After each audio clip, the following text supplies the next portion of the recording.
Is this thing on? No. We on? Oh, thank you. Well, there you go. How you guys doing? Not bad, not bad. You guys doing well? On behalf of Sarah and Phil, we'd like to thank everyone for being here on such a special day.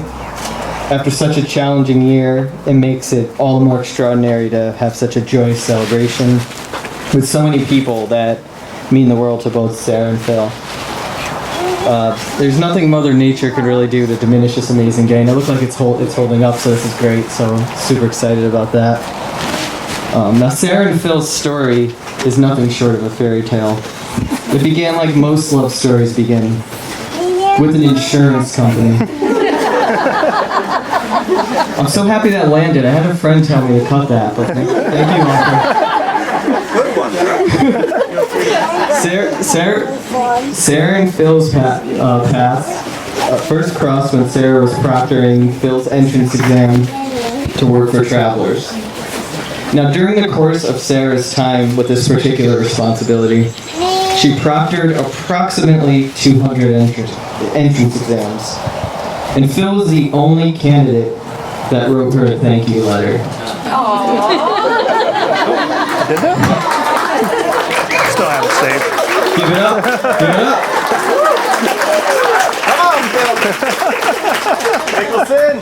Now, I'm not quite sure, Phil, like, what was the end goal? Were you trying to get the job, or Both. were you trying to, it worked out. I'd actually like to see that document. Like at this stage, it's like the Declaration of Independence. Like it's coveted at this point. But seriously, it's truly an honor for me personally to officiate my own sister's wedding. Growing up, I couldn't have asked for a better sibling, and for real, this is not like one of those things when you're the wedding officiant and you're the brother and there's like some kind of like obligation to niceties. Like this is like you really were like the best sister. Sarah's overwhelming joy and humor that comes out of her so effortlessly was one of the major parts of our childhood. I hope you're not getting too big of a head from this. We have so many ridiculously goofy inside jokes, and even in our 30s, we can be seen giggling like little children at a family dinner table. Growing up, Sarah was always the super fun one and the hilarious sibling, and I was a little bit of a worrywart.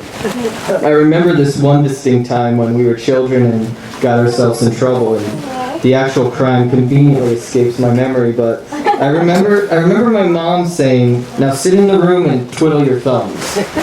And I remember being so sad, and I was probably crying, and like I always did when I got punished, and I looked over at my sister, and she was smiling and laughing while focusing so hard on her little thumb twiddling game. And she was like completely forgot that we were punished, and she was having a great time. That moment truly captures the essence of my sister and why so many of us here are drawn to the light she brings to everyone in this room. Now, Phil, I want you to be patient. Like, I got so many compliments for you. Like, this is not all about her. I got plenty of stuff for her. They don't look as long. As her older brother, it's natural for me to want what's best for my sister. I always hoped she'd find a person who shares her joy for life, silly sense of humor, and kindness. When I met Phil, I knew he was the person who would not only empower these attributes, but bring his own humor and kindness to the relationship, and for Sarah to empower him.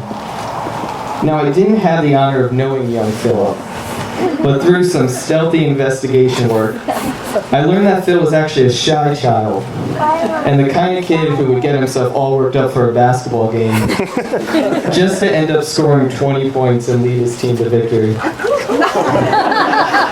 Is that false? Thank you. Thank you.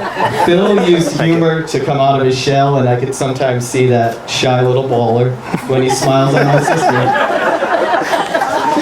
However, laughter and humor and joy intervenes in each of their personalities. The important part is that it led you guys to each other. And another thing you guys share is you both share true friendship is very important to both of you guys, and both of you guys on each side have friends that you've been with your entire life. Like, these are cradle to grave friends, and it's so exciting. They've been in elementary schools together, and it's great to see all these people still together.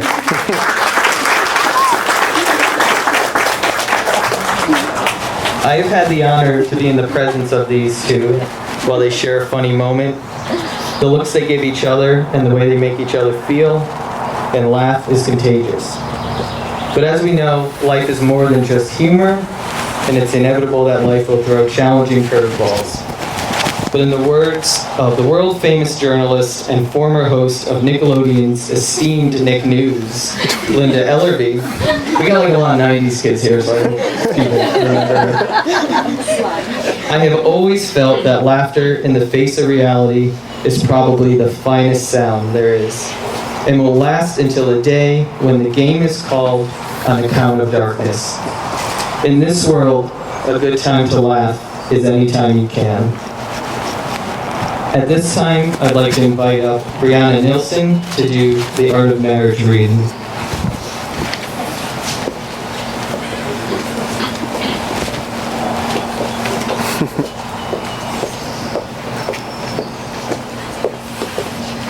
Hi. Happiness in marriage is not something that just happens. A good marriage must be created.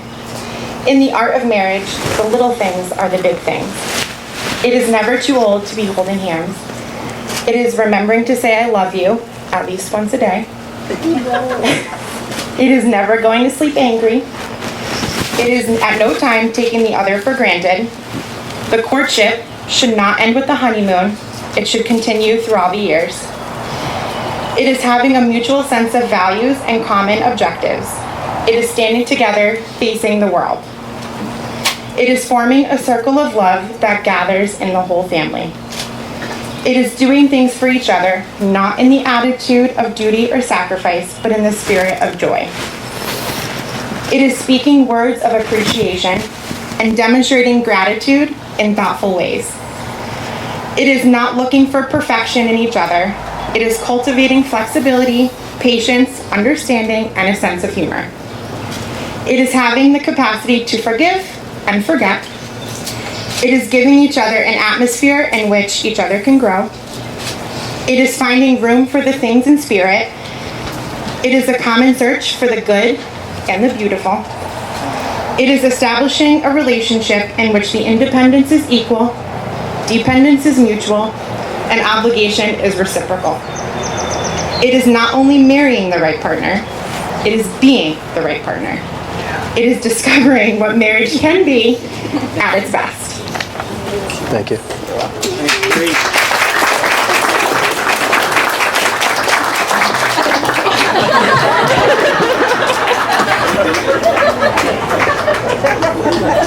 That one landed. Thank you, Brianna. Yeah. At this time, I'll ask the best man to hand the groom the ring.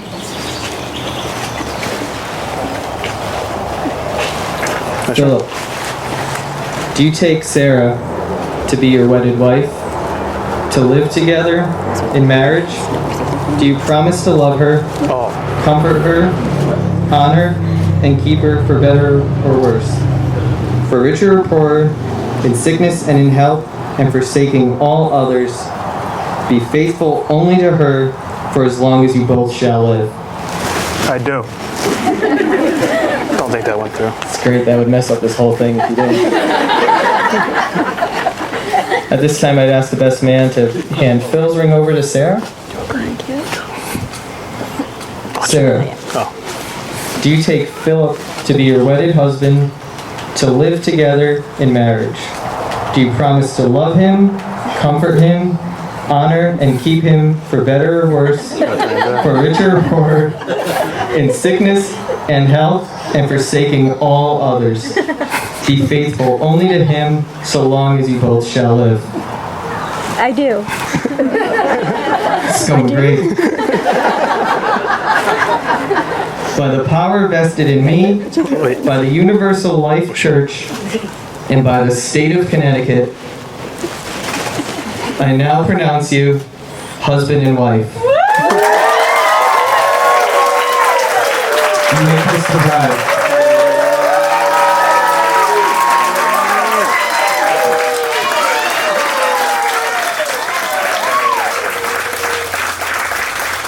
Let's give it up for the first time for Mr. and Mrs. Philip and Sarah Hatchie.